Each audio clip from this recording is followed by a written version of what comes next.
yun, good afternoon po mga kabakal. Ayan, mapagpalang maulang Sunday sa lahat. Ayan, today is September 21, 2025 na. Ayan, so kahapon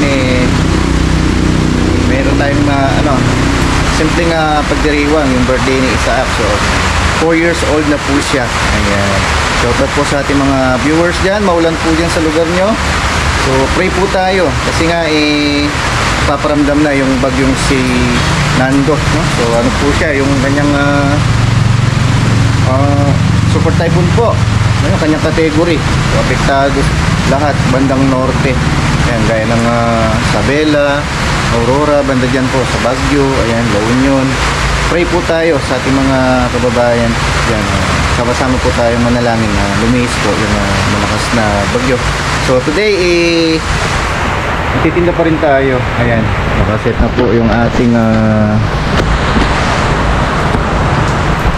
food cart. Ayan, syempre. Ayan, kahit pa paano nagsisikap pa rin tayo makapagtinda. So, kahit masungit yung panahon. Pero bukas by tomorrow hindi na tayo magtitinda. Ayan. So yung click inuwi po natin sa San Banyo.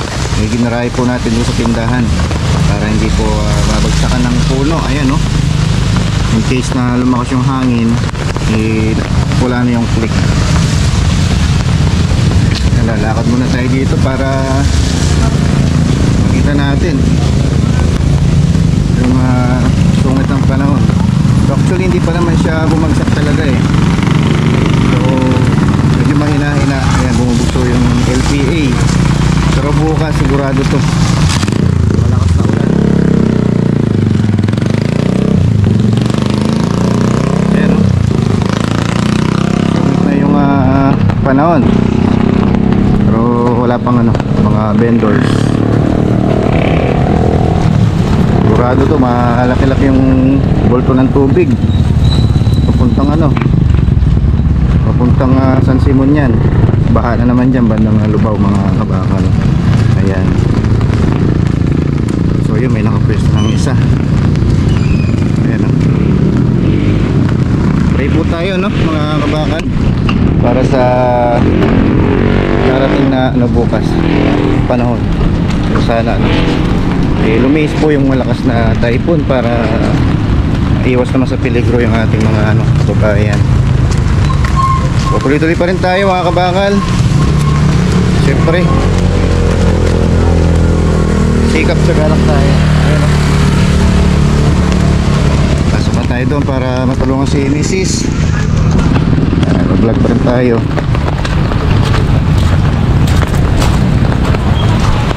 Ayan talaga yung buhay. Kailangan tayo mag-sikap nakakataga. Ayan, is prepare na po ng ating mga palamig. Ayan, ha, ma-prepare na. Go pa rin tayo, no? At tayo susuko. So 2 days po tayo hindi nagtinda, kaya wala natin makatawid. Ayan, kaya naman yung natin 2 days na hindi pagpasok. Pero ngayon, dahil Sunday, hope na makabenta tayo ng marunong. So yan lang po yung natin, no? Ganyan kalaki yung bahay natin na inupahan ay makalat pa. Isa, nandun sa lola niya. Picnic wala. Dinala na natin doon just in case na lumakas yung panahon na siya, nakagarahe na.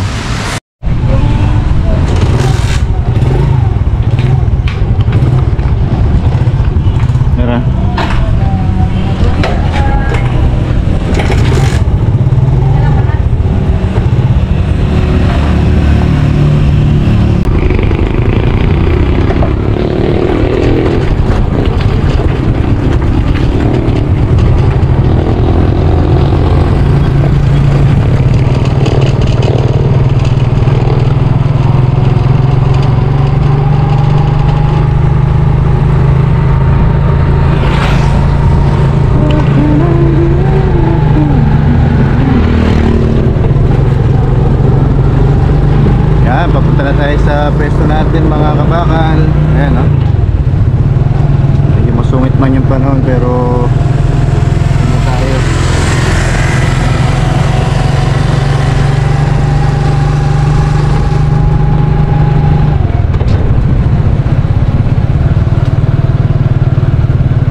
mga kabakal, nandito na tayo sa TikTok Road. Ayun si Mrs. Naglilinis ng tubig.